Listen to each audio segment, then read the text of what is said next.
Now, this is a good little dish, nice and easy to make, and I'm going to be making a prawn ramen type dish. But I'm going to be using, first of all, some nice wild prawns. I've got two types. I have an Argentine prawn, which is a lovely chunky wild prawn that you can get, and they're quite available in plenty of supermarkets. You can just use those on their own.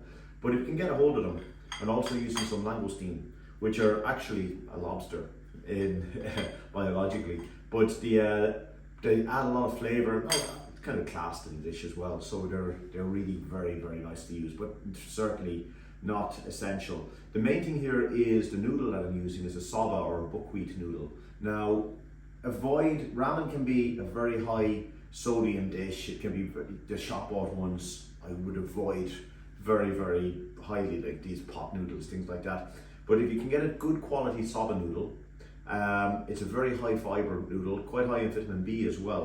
I'm going to pack this up with vegetables. I'm going to be using mushrooms in this as well. Mushrooms are an interesting vegetable because they can be high in vitamin D, but only if they're left in sunlight. They have a very similar process for creating vitamin D from sunlight as we get from sunlight when we're in the sun. I'm going to use plenty of ginger in this, again, very highly anti-inflammatory ingredient. Plenty of chili, but you can adjust the chili as you see fit. And I'm going to season just a little bit fish sauce and soy sauce. Very, very simple dish, easy to do, and and very importantly, when I make fish dishes, I often, in particular with a good quality fish like turbot, I freeze the bones, and then I can use the bones for a dish like this ramen. So I'm going to show you how to make almost an instant fish stock and use that as the base for the whole dish.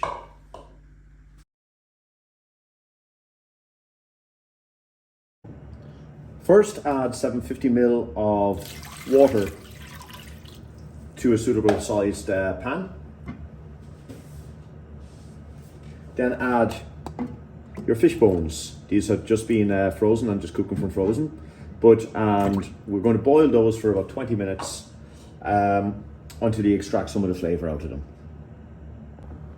Now, having waited about 20-25 minutes just to get all the flavour, and it depends on the fish you're using, I'm going to just now strain this fish stock into a jug, and then I'm going to give the pot a quick clean, and then I'm going to return the strained stock into it. Now, due to a little bit of evaporation, I'm just going to now, with my nicely strained stock, I'm going to just top up with a little bit more water, and you don't have to worry too much if you have too much or too little water. And into that, I'm going to now add my chili and my ginger.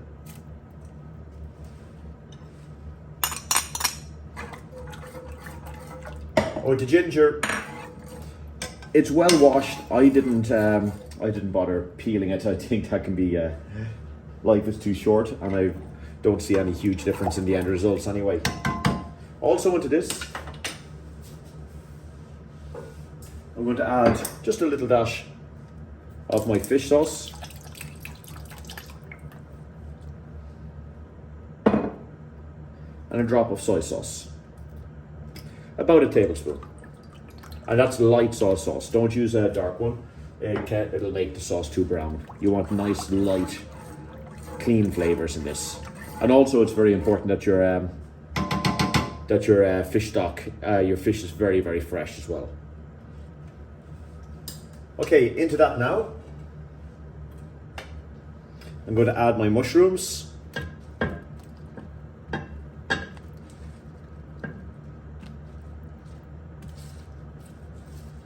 And my onions. I'm going to just pop the lid on it then.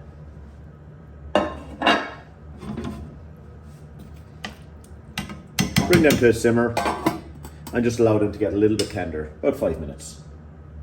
Next, when I get to a nice simmer, and I don't want to be overcooking my veg by any means, I'm going to just add my langoustine, because they're in the shell, they're going to be just a little bit longer than the other prawns to cook. And also they're going to impart great flavour in as well.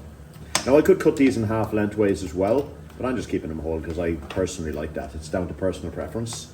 And now at the same time, I'm just going to add in my noodles. Just pop them in the middle and let them kind of fall around like that.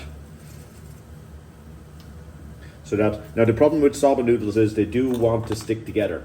They always do. So you do have to keep an eye in them and just kind of keep it in a little bit of motion as you're cooking.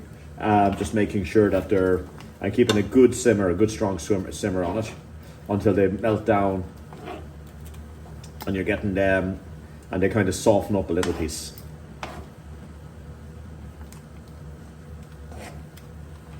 And do kind of keep them in a little bit of motion, and you shouldn't have any big problems. But just try avoid, when you put them in initially, that little trick of just putting them in the middle and just letting them fall around themselves nice and neatly works very, very well.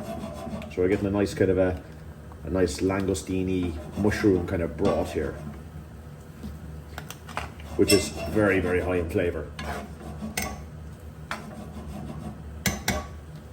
I'm just going to let them simmer for about 2 minutes, just to soften up just a little bit.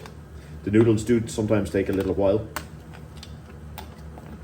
Just going to reduce my heat.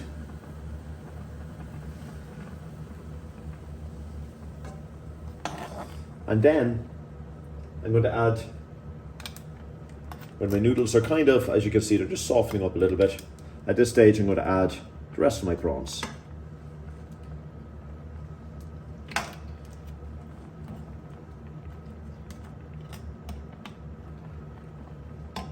Just going to pop the top on that, let that simmer for roughly 3 minutes, but do keep an eye as it's cooking. Different noodles might act differently, you could have different sized prawns and so on. So there is a little bit of judgment, but don't worry. Now it's taken me actually only about 2 minutes. As you can see, my noodles are getting nice and light there. So at this stage, I'm going to, first of all, and I just tested this a second ago, I'm just going to add a little bit more fish sauce, just to give it a little bit more punch, and a pinch more soy. And now I'm going to add all of my spinach all at once. And the spinach will cook down, and that gives our nice greens into this. So, as that's cooking down, just pop the lid on it, and within about 30 seconds, that spinach will cook down into almost nothing. And that's cooking down about 30 seconds. You might find the tongs is actually at this stage a better tool to kind of just mix this about a little bit. You don't want to cook your spinach much. And you can just bring some of your langoustines up in the top. That's pretty much cooked now. There we go, lovely. And then at the very end, turn it off. Doesn't need any more heat to cook it. Nice generous squeeze of the lime juice just to make the whole thing pop. So I'm using a whole lime, juiced up. Now just use a squeezer if you have any difficulty squeezing the lime. And mix it around, adjust your seasoning a little bit, and there we have it. Our nice prawn soba noodle ramen with mushrooms, which really come through as a lovely, lovely flavour element.